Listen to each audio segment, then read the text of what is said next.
Praise the lord. హల్లెలూయా. ఒక సంవత్సరం ప్రణాళికతో అనుదిన బైబిల్ పఠనం. ఈరోజు ఏప్రిల్ 13, 2025. ఈరోజు కొరకు ఏర్పాటు చేయబడిన బైబిల్ వాక్య భాగాలు పాత నిబంధన 1 సమూయేలు 13, 14 అధ్యాయాలు మరియు కొత్త నిబంధన లూకా సువార్త 14వ అధ్యాయము 1 నుండి 24 వరకు. మొదటిగా 1 సమూయేలు 13వ అధ్యాయము. సౌలు 30 ఏండ్ల వాడై ఏలన ఆరంభించాను. అతడు 2 సంవత్సరములు ఇశ్రాయేలీయులను ఏలెను. ఇశ్రాయేలీయులలో 3000 మందిని ఏర్పరచుకొనెను. వీరిలో 2000 మంది మిక్మషులోను బేతేలు కొండలోను సౌలు నొద్ద నుండిరి. 1000 మంది బెన్యామీనీయుల గిబియాలో యోనాతాను నొద్ద నుండిరి. మిగిలిన వారిని అతడు వారి వారి డేరాలకు పంపివేశాను. యోనాతాను గెబాలోనున్న ఫిలిస్తీన్ల దండును హతం చేయగా ఆ సంగతి ఫిలిస్తీన్లకు వినబడెను మరియు దేశమంతటా హెబ్రేయులు వినవలనని సౌలు బాకా ఊదించెను. సౌలు ఫిలిస్తీన్ల దండును హతం చేసినందున ఇశ్రాయేలీయులు ఫిలిస్తీన్లకు హేయులయ్యరని ఇశ్రాయేలీయులకు వినబడగా జనులు గిల్గాలులో సౌలు నొద్ద కూడి వచ్చిరి. ఫిలిస్తీన్లు ఇశ్రాయేలీయులతో యుద్ధం చేయుటకై 30,000 రథములను 6,000 గుర్రపు రౌతులను సముద్రపు ధర నుండి ఇసుక రేణువులంత విస్తారమైన జనసమూహమును సమకూర్చుకుని వచ్చిరి. వీరు బయలుదేరి బేతావెను తూర్పు దిక్కున మిక్మషులో దిగిరి. ఇశ్రాయేలీయులు దిగులు పడుచు వచ్చి తాము ఇరుకులోనున్నట్టు తెలుసుకుని గుహలలోను పొదల్లోను మెట్టల్లోను ఉన్నత స్థలముల్లోను కోపముల్లోను దాగిరి. కొందరు హెబ్రీయులు యోర్దాను నది దాటి గాదు దేశమునకును గిలాదునకును వెళ్ళిపోయిరి. గాని సౌలు ఇంకను గిల్గాలులోనే ఉండెను. జనులందరూ భయపడుచు అతని వెంబడించిరి. సమూయేలు చెప్పినట్టు అతడు 7 దినములు ఆగి సమూయేలు గిల్గాలునకు రాకపోవటయు జనులు తన యొద్ద నుండి చెదిరిపోవటయు చూచి దహన బలులను సమాధాన బలులను నా యొద్దకు తీసుకుని రమ్మని చెప్పి దహన బలి అర్పించాను. అతడు దహన బలి అర్పించి చాలించిన వెంటనే సమూయేలు వచ్చాను. సౌలు అతనిని కలుసుకొని అతనికి వందనం చేయుటకై బయలుదేరగా సమూయేలు అతనితో నీవు చేసిన పని ఏమని అడిగాను. అందుకు సౌలు జనులు నా యొద్ద నుండి చెదిరిపోవటయు నిర్ణయకాలమున నీవు రాకపోవటయు ఫిలిస్తీయులు మిక్మషులో కూడియుండుటయు నేను చూచి ఇంకనూ యెహోవాను శాంతిపరచక మునిపే ఫిలిస్తీయులు గిల్గాలునకు వచ్చి నా మీద పడుదురు అనుకుని నా అంతటి నేను సాహసించి దహన బలి అర్పించుతున్నా నేను. అందుకు సమూయేలు ఇట్లా నేను నీ దేవుడైన యెహోవా నీకిచ్చిన ఆజ్ఞను గైకొనక నీవు అవివేకపు పని చేసితివి. నీ రాజ్యమును ఇశ్రాయేలీయుల మీద సదాకాలము స్థిరపరచుటకు యెహోవా తలచి ఉండెను. అయితే నీ రాజ్యం నిలువదు. యెహోవా తన చిత్తానుసారమైన మనస్సు గల యొకని కనుగొని ఉన్నాడు. నీకు ఆజ్ఞాపించిన దాన్ని నీవు గైకొనకపోతివి గనుక యెహోవా తన జనుల మీద అతనిని అధిపతినిగా నియమించును. సమూయేలు లేచి గిల్గాలును విడిచి బెన్యామీనీయుల గిబియాకు వచ్చాను. సౌలు తన యొద్దనున్న జనులను లెక్కపెట్టగా వారు దాదాపు 600 మంది ఉండిరి. సౌలును అతని కుమారుడైన యోనాతానును తమ దగ్గరనున్న వారితో కూడా బెన్యామీనీయుల గిబియాలో ఉండిరి. ఫిలిస్తీయులు మిక్మషులో దిగి ఉండిరి. మరియు ఫిలిస్తీయుల పాలెముల నుండి దోపుడుగాండ్రు 3 గుంపులుగా బయలుదేరి ఒక గుంపు మాయాలు దేశమున ఒక గుంపు షూయాలు దేశమున ఒఫ్రాకు పోవు మార్గమున సంచరించాను. 2వ గుంపు బేత్‌హోరోనుకు పోవు మార్గమున సంచరించాను. 3వ గుంపు అరణ్య సమీపమందుండు జెబోయిము లోయ సరిహద్దు మార్గమున సంచరించాను. హెబ్రీయులు కత్తులను ఈటెలను చేయించుకుందరేమో అని ఫిలిస్తీయులు ఇశ్రాయేలీయుల దేశమంతటా కమ్మరవాండ్రు లేకుండా చేసి ఉండిరి. కాబట్టి ఇశ్రాయేలీయులందరూ తమ నక్కులను పారలను గొడ్డండ్రను పోటకత్తులను పదును చేయించుటకై ఫిలిస్తీయుల దగ్గరకు పోవలసి వచ్చాను. అయితే నక్కులకును పారలకును 3 ముండ్లు గల కొంకులకును గొడ్డండ్రకును మునుకోల కర్రలు సరిచేయుటకును ఆకురాళ్ళు మాత్రము వారి యొద్ద నుండెను. కాబట్టి యుద్ధ దినమందు సౌలు నొద్దను యోనాతాను నొద్దను ఉన్న జనులలో ఒకని చేతిలో నేను కత్తియే గాని ఈటియే గాని లేకపోయాను. సౌలునకును అతని కుమారుడైన యోనాతానునకును మాత్రము అవి ఉండెను. ఫిలిస్తీయుల దండు కావలివారు కొందరు మిక్మషు కనుమకు వచ్చిరి. 1 సమూయేలు 14వ అధ్యాయం. ఆ దినము సౌలు కుమారుడైన యోనాతాను తన తండ్రితో ఏమీ చెప్పక తన ఆయుధములను మోయపడుచు వారిని పిలిచి, అవతలను ఉన్న ఫిలిస్తీయుల దండు కావలి వారిని హతం చేయపోదము రమ్మనెను. సౌలు గిబియా అవతల మిగ్రోనులో దానిమ్మ చెట్టు క్రింద దిగియుండెను. అతని యొద్దనున్న జనులు దాదాపు 600 మంది. షిలోహులో యెహోవాకు యాజకుడకు ఏలీ యొక్క కుమారుడైన ఫీనెహాసుకు పుట్టిన ఈకాబోదు యొక్క సహోదరుడైన అహీటాబునకు జననమైన అహీయా ఎఫోదు ధరించుకుని అక్కడ ఉండెను. యోనాతాను వెళ్ళిన సంగతి జనులకు తెలియకయుండెను. యోనాతాను ఫిలిస్తీయుల దండు కావలి వారున్న స్థలమునకు పోజూచిన దారియగు కనుమల నడుమ యువతల ఒక సూదిగట్టున అవతల ఒక సూదిగట్టున ఉండెను. వాటిలో ఒకదాని పేరు బొస్సేసు, రెండవ దాని పేరు సెనే.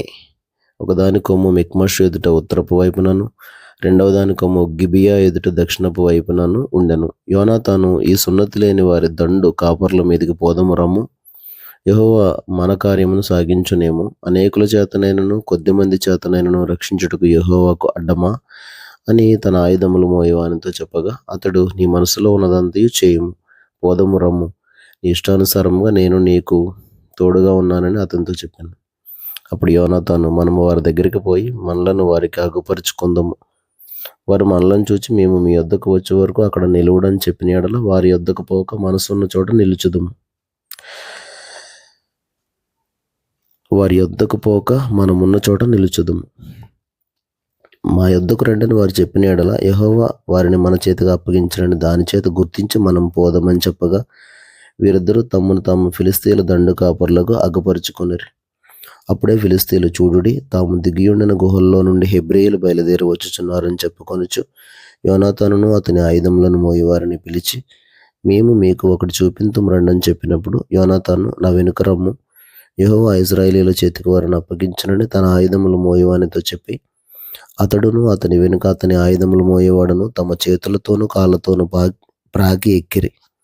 ఫిలిస్తీయులు యోనాతాను దెబ్బకు పడగా అతని వెనుక వచ్చు అతని ఆయుధములు మోయేవాడు వారిని చంపెను. యోనాతానును అతని ఆయుధములు మోయేవాడును చేసిన ఆ మొదటి వధయందు దాదాపుగా 20 మంది పడిరి. ఒక దినమున ఒక కాడి ఎడ్లు దున్ను అర ఎకరము నేల పొడుగున అది జరిగాను. దండులోను పొలములోను జనులందరిలోను జనులందరిలోను మహా భయకంపం కలిగాను. దండు కావలివారును దోపుడుగండ్రును భీతి నొందిరి. నేల ఎదిరెను. వారు ఈ భయము దైవికమని భావించరి. దండువారు చెదిరిపోయి బొత్తిగా ఓడిపోవుట బెన్యామీనీయుల గిబియాలోనున్న సౌలు యొక్క వేగులు వారికి కనబడగా, సౌలు, మీరు లెక్కపెట్టి మన యొద్ద లేచి వారెవరో చూడుడని మీరు లెక్కపెట్టి మన యొద్ద లేని వారెవరో చూడమని తన యొద్దనున్న జనులతో చెప్పాను. వారు లెక్క చూచి యోనాతానును అతని ఆయుధములు మోయేవాడును లేరని తెలుసుకొనిరి. దేవుని మందసము అప్పుడు ఇశ్రాయేలీయుల యొద్ద ఉండగా, దేవుని మందసమును ఇక్కడికి తీసుకుని రమ్మని సౌలు అహీయాకు సెలవిచ్చాను. సౌలు యాజకునితో మాట్లాడుచుండగా ఫిలిస్తీయుల దండులో ధ్వని మరి ఎక్కువగా వినబడాను. కాబట్టి సౌలు యాజకునితో, నీ చెయ్యి వెనుకకు తీయమని చెప్పి తానును తన యొద్దనున్న జనులందరూ కూడుకొని యుద్ధమునకు చొరబడిరి. వారు రాగా ఫిలిస్తీయులు కలవరపడి ఒకరినొకరు హతం చేసుకుని చుండిరి. మరియు అంతకు మునుపు ఫిలిస్తీయుల వశమున ఉన్నవారై చుట్టూనున్న ప్రాంతములలో నుండి వారితో కూడా దండునకు వచ్చిరి. దండునకు వచ్చిన హెబ్రీయులు సౌలు నొద్దకు యోనాతాను నొద్దను ఉన్న ఇశ్రాయేలీయులతో కలుసుకొని వాళ్ళని ఫిలిస్తీయులను విడిచిరి. అదియుగాక ఎఫ్రాయిం మన్యంలో దాగి ఉన్న ఇశ్రాయేలీయులను ఫిలిస్తీయులు పారిపోయిరని విని యుద్ధమందు వారిని తరుముట్లో కూడిరి. ఆ దినమున యెహోవా ఇశ్రాయేలీయులను ఇలాగున రక్షించెను. యుద్ధము బేతావెను అవతలకు సాగగా ఆ దినమున ఇశ్రాయేలీయులు చాలా బడలికి నొందిరి. నేను నా శత్రువుల మీద పగ తీర్చుకొనక మునుపు సాయంత్రం కాకమునుపు భోజనం చేయవాడు శపింపబడును అని సౌలు జనుల చేత ప్రమాణం చేయించాను. అందువలన జనులు ఏమీ తినకుండిరి. జనులందరూ ఒక అడవిలోనికి రాగా అక్కడ నేల మీద తేనె కనబడాను. జనులు ఆ అడవిని జొరగా తేనె కాలువ కట్టి ఉండెను. గాని జనులు తాము చేసిన ప్రమాణమునకు భయపడి ఒకడును చెయ్యి నోట పెట్టలేదు. అయితే యోనాతాను తన తండ్రి జనుల చేత చేయించిన ప్రమాణం వినలేదు గనుక తన చేతికర్ర చాపి దాని కొనను తేనెపట్టులో ముంచి తన చెయ్యి నోట్లో పెట్టుకొనగా అతని కన్నులు ప్రకాశించాను. జనులలో ఒకడు, నీ తండ్రి జనుల చేత ప్రమాణం చేయించి ఈ దినమున ఆహారం పుచ్చుకున్నవాడు శపింపబడనని ఖండితంగా ఆజ్ఞాపించి ఉన్నాడు. అందుచేతనే జనులు బహు బడలి ఉన్నారని చెప్పాను. అందుకు యోనాతాను, అందుచేత నా తండ్రి జనులను కష్టపెట్టిన వాడాయను. నేను ఈ తేనె కొంచెం పుచ్చుకున్న మాత్రము నా కన్నులు ఎంత ప్రకాశించున్నవో చూడుడి. జనులు తాము చిక్కించుకున్న తమ శత్రువుల దోపుల వలన బాగుగా భోజనం చేసిన యెడల వారు ఫిలిష్తీయులను మరీ అధికంగా హతం చేసి ఉందురా నేను. ఆ దినమున జనులు ఫిలిష్తీయులను మిక్మషు నుండి అయ్యాలోను వరకు హతం చేయగా జనులు బహుబడలికి నొందిరి. జనులు దోపుడు మీద ఎగబడి గొర్రెలను ఎడ్లను పెయ్యలను తీసుకుని నేల మీద వాటిని వధించి రక్తముతోనే భక్షించినందున జనులు రక్తముతోనే తిని యెహోవా దృష్టికి పాపం చేయుచున్నారని కొందరు సౌలునకు తెలియచేయగా అతడు, మీరు విశ్వాసఘాతుకులైతిరి. పెద్ద రాయి ఒకటి నేడు నా దగ్గరికి దొర్లించి తండి అని చెప్పి మీరు అక్కడక్కడికి జనుల మధ్యకు పోయి అందరూ తమ ఎద్దులను తమ గొర్రెలను నా యొద్దకు తీసుకుని వచ్చి ఇక్కడ వధించి భక్షింపవలెను. రక్తంతో మాంసం తిని యెహోవా దృష్టికి పాపం చేయకూడని వారితో చెప్పుడని కొందరిని పంపాను. కాబట్టి జనులందరూ ఆ రాత్రి తమ తమ ఎద్దులను తీసుకుని వచ్చి అక్కడ వధించిరి. మరియు సౌలు యెహోవాకు ఒక బలిపీఠమును కట్టించాను. యెహోవాకు అతడు కట్టించిన మొదటి బలిపీఠం అదే. అంతటా మనం రాత్రి అందు ఫిలిష్తీయులను తరిమి తెల్లవారు వరకు వారిని కలతపెట్టి శేషించు వాడొకడును లేకుండా చేతము రండి అని సౌలు ఆజ్ఞేయగా జనులు, నీ దృష్టికి ఏది మంచిదో అది చేయమనిరి. అంతటా సౌలు, యాజకుడు ఇక్కడనే ఉన్నాడు, దేవుని యొద్ద విచారణ చేయదుము రండి అని చెప్పి సౌలు, ఫిలిష్తీయుల వెనుక నేను దిగిపోయిన యెడల నీవు ఇశ్రాయేలీయుల చేతికి వారిని అప్పగింతువా అని దేవుని యొద్ద విచారణ చేయగా ఆ దినమున ఆయన అతనికి ప్రత్యుత్తరం ఇయ్యక ఉండెను. అందువలన సౌలు, జనులలో పెద్దలు నా యొద్దకు వచ్చి, నేడు ఎవరి వలన ఈ పాపము కలిగెనో అది విచారింపవలెను. నా కుమారుడైన యోనాతాను వలన కలిగినను వాడు తప్పక మరణమవునని ఇశ్రాయేలీయులను రక్షించు యెహోవా జీవం తోడని నేను ప్రమాణం చేయుచున్నాను అనెను. అయితే జనులందరిలో అతనికి ప్రత్యుత్తరం ఇచ్చిన వాడు ఒకడును లేకపోయాను. మీరు ఒక తట్టునను నేనును నా కుమారుడు యోనాతానును ఒక తట్టునను ఉండవలనని అతడు జనులందరితో చెప్పగా జనులు, నీ దృష్టికి ఏది మంచిదో అది చేయమని సౌలుతో చెప్పిరి.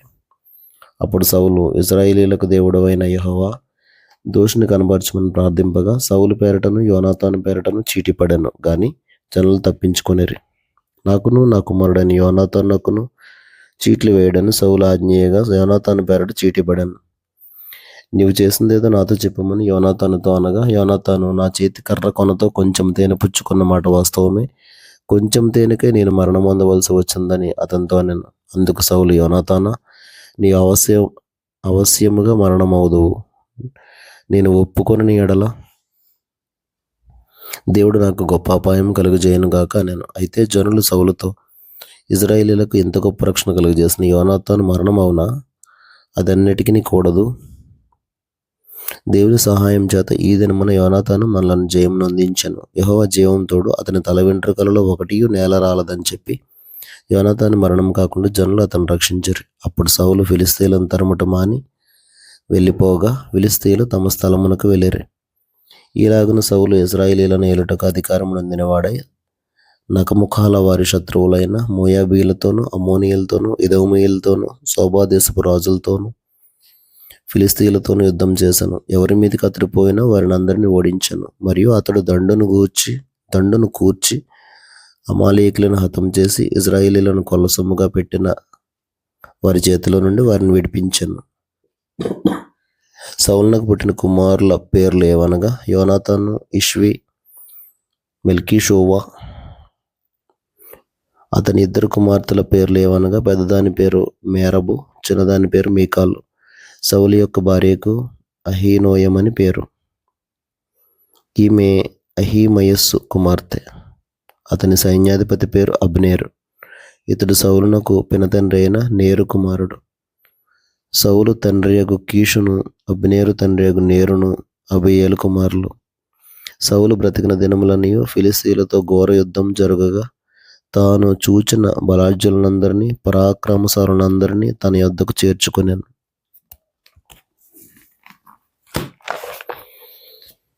కొత్త నిబంధన లూకా సువార్త 14వ అధ్యాయం 1-24 వచనాలు.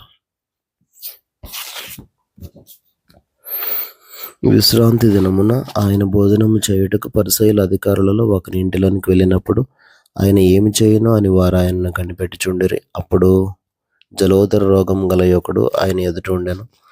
యేసు విశ్రాంతి దినమును స్వస్థపరచుట న్యాయమా కాదా అని ధర్మశాస్త్రోపదేశకులను పరిసయ్యులను అడుగగా వారు ఊరుకుండిరి.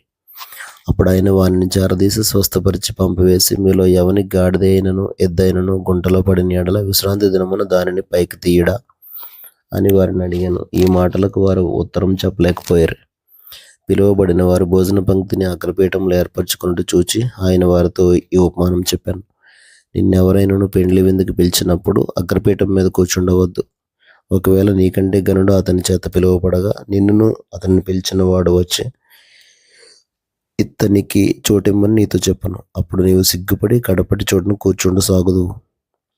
అయితే నీవు పిలువబడినప్పుడు నిన్ను పిలిచిన వాడు వచ్చి, స్నేహితుడా, పై చోటికి పొమ్మని నీతో చెప్పులాగున నీవు పోయి కడపటి చోటును కూర్చుండుము. అప్పుడు నీతో కూడా కూర్చుండు వారందరి ఎదుట నీకు ఘనత కలుగును. తను తాను హెచ్చించుకుని ప్రతివాడు తగ్గింపబడను, తను తాను తగ్గించుకుని వాడు హెచ్చింపబడనని చెప్పాను. మరియు ఆయన తన్ను పిలిచిన వానితో ఇట్లనెను, నీవు పగటి విందైనను రాత్రి విందైనను చేయునప్పుడు నీ స్నేహితులనైనను నీ సహోదరులనైనను నీ బంధువులనైనను ధనవంతులకు నీ పొరుగువారినైనను పిలవవద్దు. వారు ఒకవేళ నిన్ను మరలా పిలుతురు గనుక నీకు ప్రత్యుపకారం కలుగును. అయితే నీవు విందు చేయనప్పుడు బీదలను, అంగహీనులను, కుంటివాండ్రను, గుడ్డివాండ్రను పిలువము.